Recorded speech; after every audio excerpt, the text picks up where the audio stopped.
Hello, all. This is Dr. Dave Maslak talking to you about reciprocity.com. The E is written with a 3, and in this particular video, I wanted to actually talk to you about the advantages and disadvantages of strategic planning in business. This is part of my Strategy Saturday series where I just provide helpful tips and tricks for people that are doing small business and large business and all that kind of stuff. So I'm actually a professor of innovation strategy and entrepreneurship. And this is something that we often have to talk about or think about when you are running your business, right? So you often hear about strategic planning. So what is that? Strategic planning is like a formalized process where you are going to sit down with your other managers, scan the environment, look around you, and then you're going to set priorities and what you're going to do going forward, and then come up with some sort of plan for the short, medium, and long run. And then what you're trying to do is actually achieve a competitive advantage by doing the strategic planning exercise where you sit down. Maybe it's on a quarterly, maybe it's on a annual basis where you just look around and you try to plan for the future, right? So what are the advantages of actually doing this? There is a lot of different advantages to this.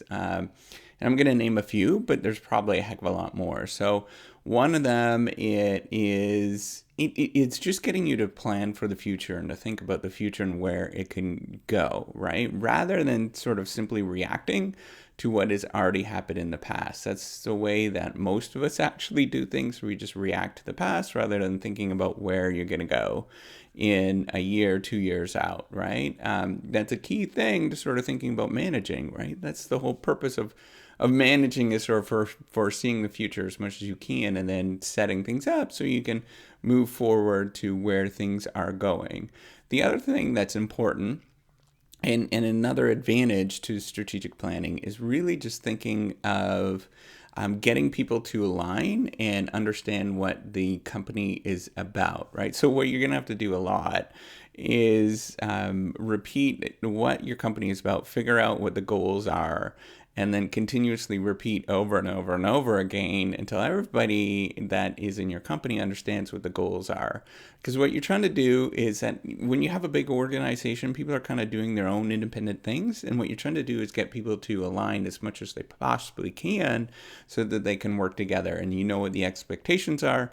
It's going to be easier when there's conflict because then you know what the overall goal is, and you can kind of try to resolve the conflict as much as possible. And it just gets people to sit down on a regular basis and take a little bit of just a broader look on what you want to accomplish and where you want to go. And this is kind of the third thing that I think is really important with strategic planning is that it gives you a lot of direction and motivation for people that are maybe so you, the CEO, probably understands where you're going to go and you're motivated to get this thing done. But not everybody is like that, right? So you need to sit down and have just kind of open and frank conversations on where you would like it to go and get everybody a sense of direction so that they are going to feel motivated going forward and what they're trying to accomplish rather than, them actually doing something for a couple of weeks and then you as a CEO sort of telling them, this is not what I was expecting. That makes them really demotivated because then that was just a waste of their 2 weeks, right? So you have to make sure that you're kind of moving in the same direction and building on each other's strengths as much as possible so everybody feels motivated and just really sitting down and having frank conversations with strategic planning is actually quite useful in that sort of way. So what are the disadvantages then of strategic planning? This all seems really great, right? Well, it turns out that a lot of organizations actually don't do strategic planning, particularly the smaller organizations, right? The smaller you are, the less likely you are going to do any strategic planning. Think of a lawn mowing business, right? Or a yard service business. They're not going to sit down and do strategic planning on a regular basis. It's just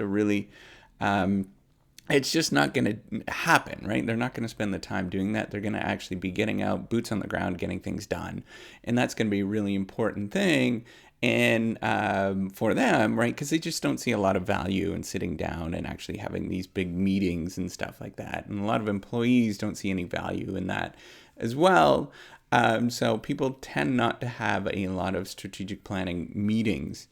And, in larger organizations and working with sort of bigger projects, this is different. You are going to do more strategic planning exercises and things like that. So a very large organization like a university or somebody that's doing a large construction, doing some construction, building a new building, they're going to have to sit down and do a lot of strategic planning and thinking where they're going to go with planning out what they want to do and sort of coming up with, what they want to do with building this particular large building, right? So our college that I'm currently at in college business are thinking of building a new building. Well, it takes a lot of time. So they've got to look, 6, 7, 8 years in advance, even if it's been like 10 years in advance where they want to take this. To build this big, huge building, right? It's a big thing for them to do that. And they have to do a lot of strategic planning, sort of fit with the donors and all this kind of stuff.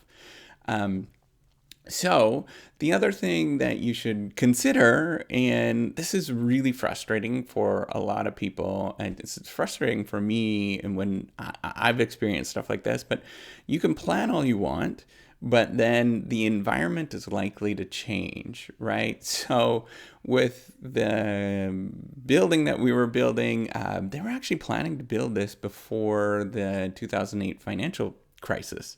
But then things happened and the financial crisis happened and they had to postpone it, right? The environment changed. There was this big change and we had to do something else, right? And so you can only forecast the future to the extent that things stay the same, right? So having a strategic planning exercise might be good for like 6 months in advance or a couple of years in advance, but when you're getting beyond that, it gets really murky in what things are going to happen, and it gets really difficult to sort of plan what you're going to do going forward, right? So you can't necessarily do a lot of strategic planning in environments that are continuously changing very rapidly.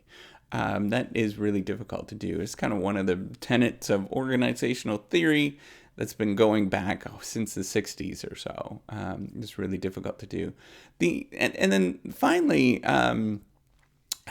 the last thing I think that is important to think about is that strategic planning is one thing, right? Like planning things out is one thing, but then implementation of that strategic plan is another thing. So you can create this really elaborate plan of what you want to do and write the things down, and somebody's going to do this, and you're going to create all this org chart. And then when you get down to it, it's a mess, right? Like actual getting the work done is a heck of a lot more messy than it is to sort of think about getting that work done, right? It's not going to be the same thing, and you're going to run into all these different problems along the way of like, oh, well, what about this and what about that? And the issue is you just can't plan out. We're not that smart as human beings. And decision makers, we're not that smart to sort of plan out all the different contingencies and think about things in advance. And that's okay, right? Like that's totally fine. But you just have to know that strategic plans are meant to be broken. They're meant to be sort of flexible and change over time. They're more of so what I'm going to get back to, okay, so there's these advantages and disadvantages with a strategic plan or strategic planning.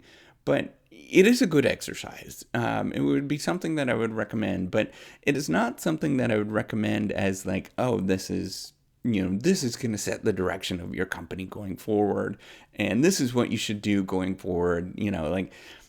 That's not how you should think about it. You should think about it as more of a mechanism to communicate what you're going to do going forward, and then have sort of a plan of attack that you can kind of guide what you're going to do going forward. And then when things have to be changed, you change them, right? You adjust them, and it's going to just give you a little bit more direction. It's going to give you a little bit more motivation so that it becomes easier to get things done. So if you're a small business, I'm talking about less than 5 employees, just do a strategic plan. Sit down and have a coffee every 6 months and think about what you're going to do going forward.